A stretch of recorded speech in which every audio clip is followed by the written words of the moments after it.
Please give me heating oil. On a snowy night, deep into the night, the doorbell rang. When I opened the door, there stood my 4-year-old niece. She was shivering from the cold. Her lips were purple. Why had such a small child made the journey to our house, which took even adults 30 minutes? That's impossible. He always wears a stoic expression, but he's gentle with a tender side, and easily moved to tears. However, after what happened next and I learned the truth, I was shaken to the core. I have been married to Connor for 3 years now.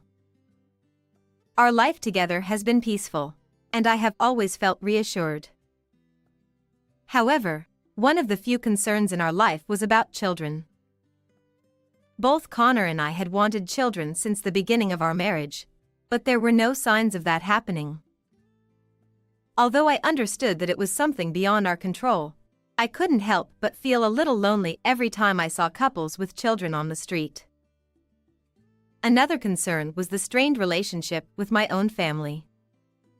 Especially with my brother Adam, things were not going well at all. It was largely because of him that I had distanced myself from my parents emotionally. My brother, who is 5 years older than me, has always looked down on me. Adam excelled in everything and acted as the model child in front of our parents. No matter what happened, our parents always believed in him and rarely paid attention to what I said. Nevertheless, we continued to maintain our relationship as a family. Both my brother and his wife, as well as my husband and I, lived near our parents' house after getting married, so inevitably we had many opportunities to encounter my brother. Hey, Natalie. Still no kids? Yeah. It's just something we can't control. If you keep taking it so lightly, your husband might just leave you one day. With a smirk on his face, Adam laughed as if he were quite satisfied. His favorite pastime was teasing me and Connor about not being able to have children. My kind husband doesn't show any signs of anger and skillfully brushes off these comments, but I can't help but feel uneasy.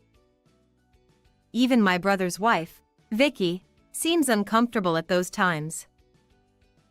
I feel like she's a kind person from the way she treats their daughter, Bella, but she seems unwilling to go against Adam. While I did want to get along with my sister-in-law and niece, doing so would mean having to deal with my brother, so despite living nearby, we kept our interactions to a minimum. On one particular day, something unusual happened. Please give me heating oil. Mommy is cold. Late at night, when I opened the door in response to the doorbell, my niece stood there with purple lips. The wind had been biting since morning, and snow had started falling quietly in the evening. Why had 4-year-old Bella come all the way to our house, a journey that even adults would take 30 minutes to make? That's impossible. I was startled when my husband suddenly raised his voice at our shivering niece. Anyway, we needed to warm up Bella. When I thought that, my husband was already gently picking up Bella. Without a word, Connor carried Bella into the warm room. My husband often appears grumpy, leading to misunderstandings, but he's truly gentle and kind. However, seeing him behave so differently from just moments ago left me bewildered, and I followed after him. Connor. As I called out to my husband, I was surprised for another reason. He seemed on the verge of tears. My husband raised his voice at our niece because he was trying to hold back tears and his tension made his voice louder than intended. Saying that's impossible was likely because he couldn't simply send Bella back without understanding the situation, especially since she seemed clearly distressed. Once I understood this, it made sense. I asked my husband to prepare some warm drinks for our niece. Meanwhile, I sat her in front of the stove, wrapped her in a blanket, and decided to talk to her to find out what had happened. Bella, what happened out in this cold? Mommy, she's still sleeping and won't wake up. Her body feels cold, so I thought she might be too cold to wake up. I wanted to make her warm, but we ran out of heating oil. Hearing this, I felt a chill run down my spine. It stirred up such grim imaginings. All right. But the heating oil is heavy, so Uncle and I will drive you there. Is it okay? Thank you. Bella's expression finally brightened, but time was of the essence. We hurriedly got into the car and headed to my brother's house. 5 minutes later, we arrived at my brother's house. We rushed inside and found my sister-in-law collapsed in the living room. Vicky. There was no response from my sister-in-law, but she seemed to be barely breathing. Thank goodness. Connor, let's take her to the hospital right away. Got it. Vicky, hang in there. Whoa. As my husband lifted her unconscious body, he almost lost his balance. What's wrong? Are you okay? Yeah, just startled. She's much lighter than I expected. His words made me feel uneasy once again. Despite the bitter cold of the winter night, it was icy cold inside the house, and Vicky was wearing a heavy down jacket. Furthermore, around the bed, there were piles of blankets, quilts, and even other coats and scarves. Could it be that they had been living in such dire conditions without proper heating? I couldn't help but imagine that possibility. Luckily, there was a large hospital nearby, so we quickly transported Vicky by car.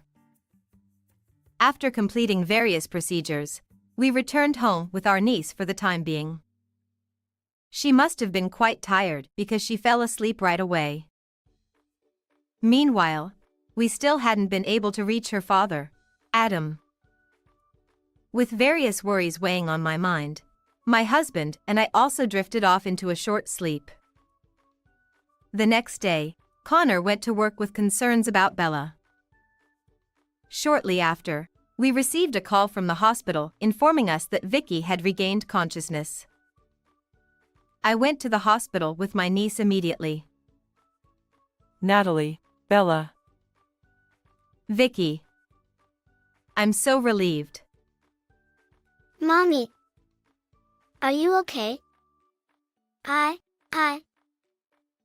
My niece rushed to Vicky and burst into tears upon seeing her mother. Perhaps seeing her mother's face caused the tension in her to finally break. Vicky lovingly stroked Bella's back as she fell asleep, exhausted from crying. According to the doctor, my sister-in-law had hypothermia, malnutrition, and her cold had worsened, putting her on the verge of pneumonia. The situation could have been much worse if your body temperature had dropped a little more. Thank you so much for helping me and taking care of Bella. Vicky repeatedly thanked us while crying, leaving me momentarily speechless. It's okay. But, if you don't mind, could you tell me what happened? Well, Bella came to our house asking for heating oil. But, I'm sure there are other ways we can help besides that. Natalie. Thank you. Actually, It took a long time for Vicky to tell her story with a catch in the throat. It was clear that something terrible had been happening in my brother's home.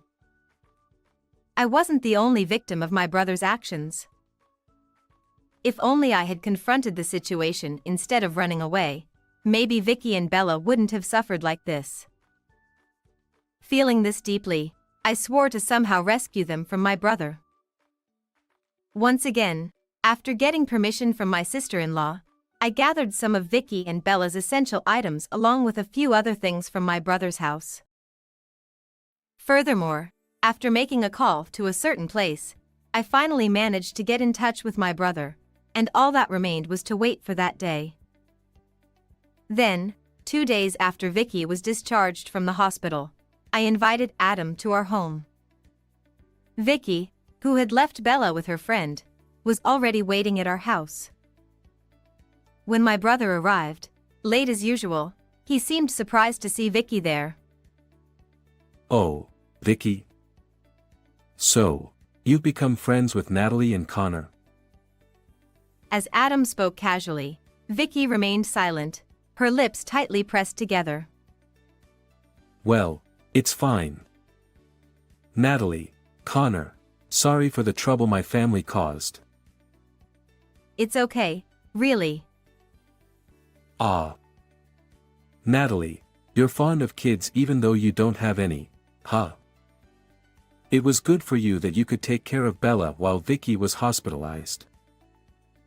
My brother, who always mocks me in his usual manner, seemed to have no awareness of neglecting his wife and child, nor any awkwardness about the current situation.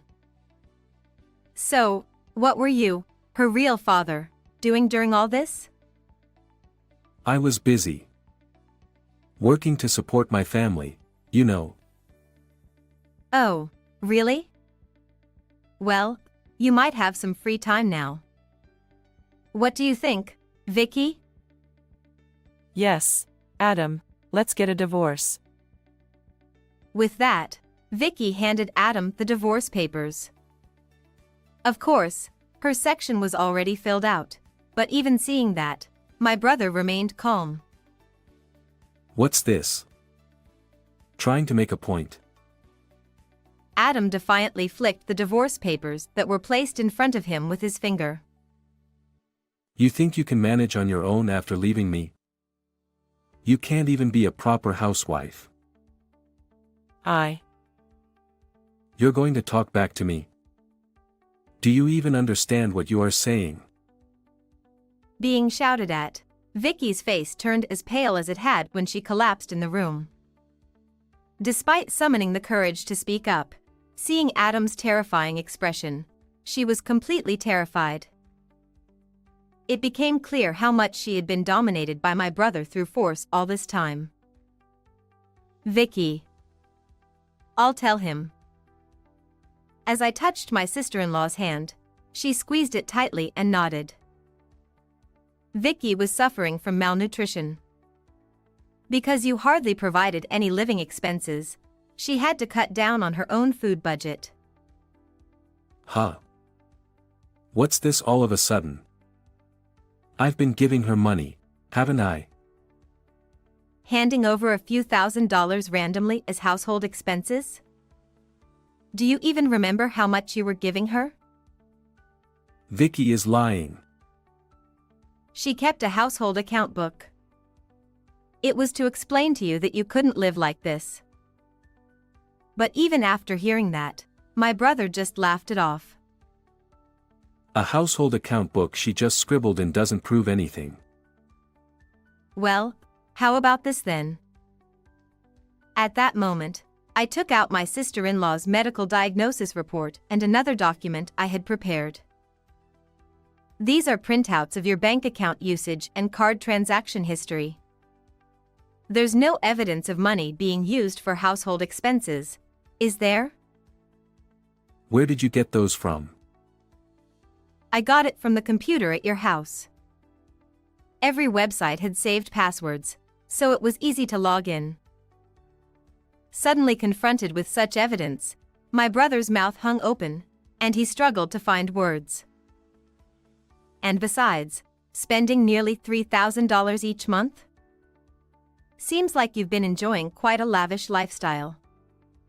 You said you were busy with work, but it seems like there was another reason you hardly ever came home. As I smirked meaningfully, Adam's face contorted. What's that supposed to mean? Don't say such disreputable things. Stop your weird fantasies. Oh, so you're going to play dumb till the end. I shrugged my shoulders and then revealed one last thing, something I had saved on my brother's computer. It was a photo of messages exchanged with his mistress, suggesting an intimate relationship. The messages even detailed extravagant gifts and trips, along with significant savings being spent on the affair partner. Even with all this, you still claim to be innocent? Adam, confronted with undeniable evidence, blinked rapidly. Vicky not only seeks divorce but also intends to claim damages. We're also willing to cooperate. Upon hearing this, Adam fell silent for a moment, but soon he began to lash out. What's that supposed to mean? You're sticking your nose into our marriage. Who do you think you are? It's Vicky's decision. Whatever. Do whatever you want. I won't let this slide. At this point, his defiance left me nothing but exasperated. But in a way, I expected it to come to this. After all, the reason we had someone hiding in the next room was precisely for this moment. You're beyond help. You can come in now. Huh. My brother's eyes widened in astonishment. Entering through the door were our parents. Dad. Mom. What are you doing here? We called them. Of course, they've been listening to everything. I observed Adam's stunned expression and my parents' complex emotions. They had always believed in my brother more than me. But surely, they must have understood his true nature by now. There's no way they would continue to support him, right? Anxiety surged through my chest at the thought. That's why the relief I felt when I heard the decision my parents made regarding Adam was immense. My parents decided to sever ties with my brother and support Vicky and Bella. Adam, confronted with their firm stance and clear position, could only react with confusion. Wait a minute. But, I'm the eldest son. You can't just abandon me, can you? Adam desperately clung on, trying to convince them to change their minds. Seeing him like that, I decided to play my final card. It's you who will be in trouble, isn't it, brother? Without the inheritance from our parents, you won't be able to repay your debts, will you? This was something I hadn't yet disclosed to our parents. I didn't want to burden them with the knowledge that their own child was relying on inheritance to pay off debts. I told you, didn't I? I've checked everything on your computer. You've been borrowing from various places. Well. But seriously, trying to estimate the value of the family land and cars? Isn't that a bit premature? At that point, even my brother turned pale, sweat starting to drip down his forehead. Natalie. Do you not care what happens to me? I mean, not really? Come on, don't say that. Aren't we just two siblings here? It's okay to help each other out, right? I was surprised by Adam's sudden change of heart, but my own feelings remained steadfast. I'm sorry, okay. I'll apologize. But I can't repay the debt on my own. Adam looked at Vicky with pleading eyes, but she completely ignored him. There was not a single person there who sided with my brother. Isn't such an apology too little, too late? Both Vicky and I don't care what happens to you anymore. You get what you deserve. As I cut him down with those words, Adam slumped his shoulders and collapsed to his knees. Afterward, Vicky and my brother officially divorced. Given Adam's behavior up to that point, custody naturally went to Vicky. He was ordered to pay a lump sum of $120,000 in child support and $15,000 in alimony. However, with only his daytime job, He couldn't keep up with the payments, so he started working night shifts doing temporary jobs every day. Vicky also received $10,000 in alimony from Adam's affair partner and has now started fresh working at a new job. And as for me, surprise! I found out that I'm pregnant. My husband, of course, and my parents, who had greatly improved their relationship with me, celebrated the news. Vicky and her daughter were also overjoyed, especially Bella. I'll teach everything to the baby, She said happily. Thinking about our upcoming child, I couldn't help but feel excited.